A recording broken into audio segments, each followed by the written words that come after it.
Hello students, welcome to Topper IAS. So as part of our daily series, today also we will discuss current affairs, and these have been sourced from Hindu as well as PAB.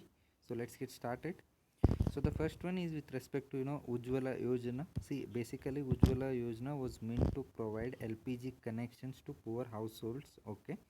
So now what is said is as part of its union budget, government has announced that we will be providing additional 1 crore LPG connections. Okay, so this was announced as part of budget. So now they are referring it as under Ujjwala 2.0. So initially there was a Ujjwala scheme to provide LPG connections. Now the additional 1 crore LPG connections will be again provided, so that we are referring at Ujjwala 2.0. So this 1 crore additional LPG connections will be provided.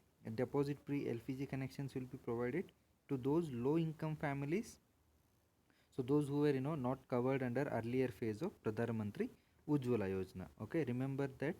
And along with the deposit of free LPG connection, Ujjwala 2. Will also provide first refill and hot plate, that is nothing but stove, free of cost to the beneficiaries. So these are the benefit that the beneficiaries are going to get, like deposit free LPG connections, one thing, and first refill and hot plate, that is stove, free of cost to the beneficiaries. So these things they are going to get. And this is again the 2.0, just because they are providing additional LPG collections, particularly those who were not covered under phase 1. So other stuff, basic information, like migrants will not be required to submit ration cards or any address proof. This is good for the migrants because they are always moving from location to location, right? So this kind of benefit provision is there for the migrants. And a self declaration for both family declaration as a proof of address is more than sufficient. So by doing this, what the Ujjwala scheme aims to achieve is, it aims to achieve vision of universal access to LPG. Okay, this is the thing.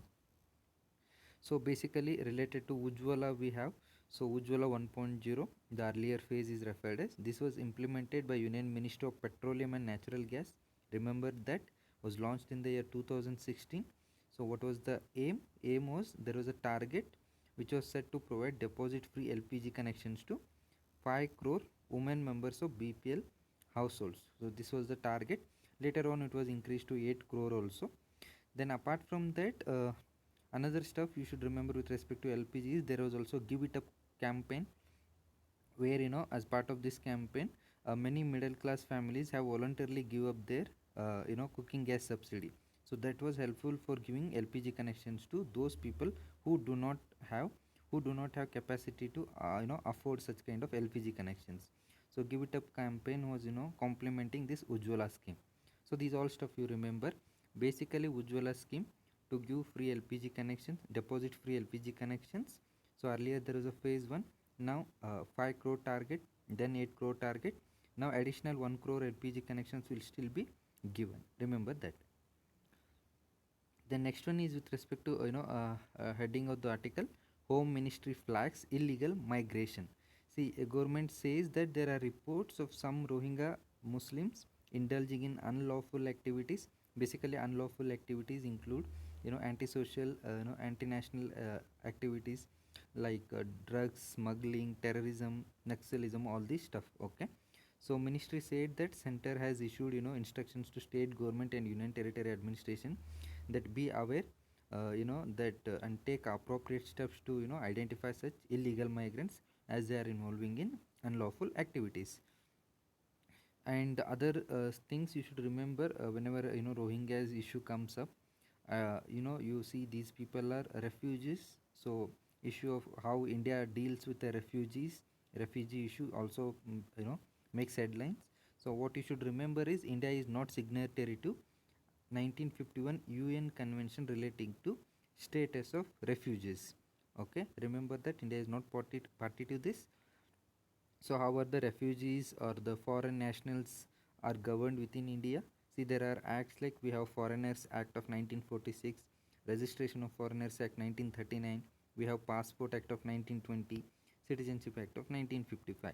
So these all things are regulating or governing foreign national issues in India. but India is not signatory to UN Convention on the Status of Refugees. Remember that. So who are the, you should also know who are considered as illegal migrant.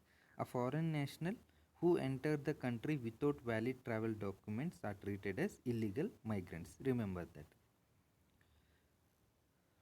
Then other stuff, who are Rohingyas. See, Rohingyas are basically an ethnic group largely comprising Muslims who predominantly live in the western Myanmar province called Rakhine. Okay, Rakhine province of Myanmar. So Rohingya Muslims live over there. They speak a dialect of Bengali as opposed to commonly spoken Burmese language. Okay, so that itself shows they are minority in a major Buddhist country.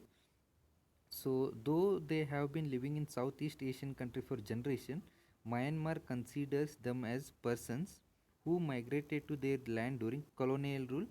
So, because of this, now Myanmar has not granted Rohingyas full citizenship. Okay. So, apart from this, there is also sectarian violence between Rohingyas and Buddhist of Rakhine. Okay, and also there are allegations that Myanmar military has conducted ethnic cleansing of these Rohingyas. Ethnic cleansing, it has been referred as genocide also, where there is deliberate actions taken to wipe out certain ethnic community. So it has been accused. So that is why Rohingya Muslims are always in news. Remember the stuff. And next one is with respect to with respect to a bill, states right to list OBC groups. See, basically there was 102nd constitutional amendment act. So it inserted articles like 338 and 342A. So as a part of this articles, what was the thing was, president of India in consultation with governors would specify socially and educationally backward classes within a state. So this was a part of article, and Supreme Court upheld this provision, meaning this constitutional amendment. So what it did is, now president in consultation of governor will be specifying OBC list, but this was contrary to earlier process. See, earlier state governments also recognized OBC, right? They were creating a list of OBC groups. Now what it said, only president can do. So it essentially meant taking away a power of state government to do come out with OBC list, right? So now again the bill has been introduced, like 105th constitution amendment bill. So this would benefit 671 castes in the country and restore states right to make their own list of other backward classes. So that is the important. So why this bill was essential? Because Supreme Court said that president of India in consultation of governors would alone create OBC list. So to do away with that, they have come out with new constitutional amendment bill. Remember that. And basically, what did 102nd Constitutional Amendment Act of 2018 did? See, it provided constitutional status for National Commission for Backward Classes. So NCBC. What basically it was initially it was a statutory body. Okay. Now after 102nd Constitutional Amendment Act, it was given a constitutional status. So what is the function of this body? See, it has the authority to examine complaints and welfare measures regarding social and educational backward classes. So it examines complaints, also see the how the measures have been implemented, and it provides suggestion to the government.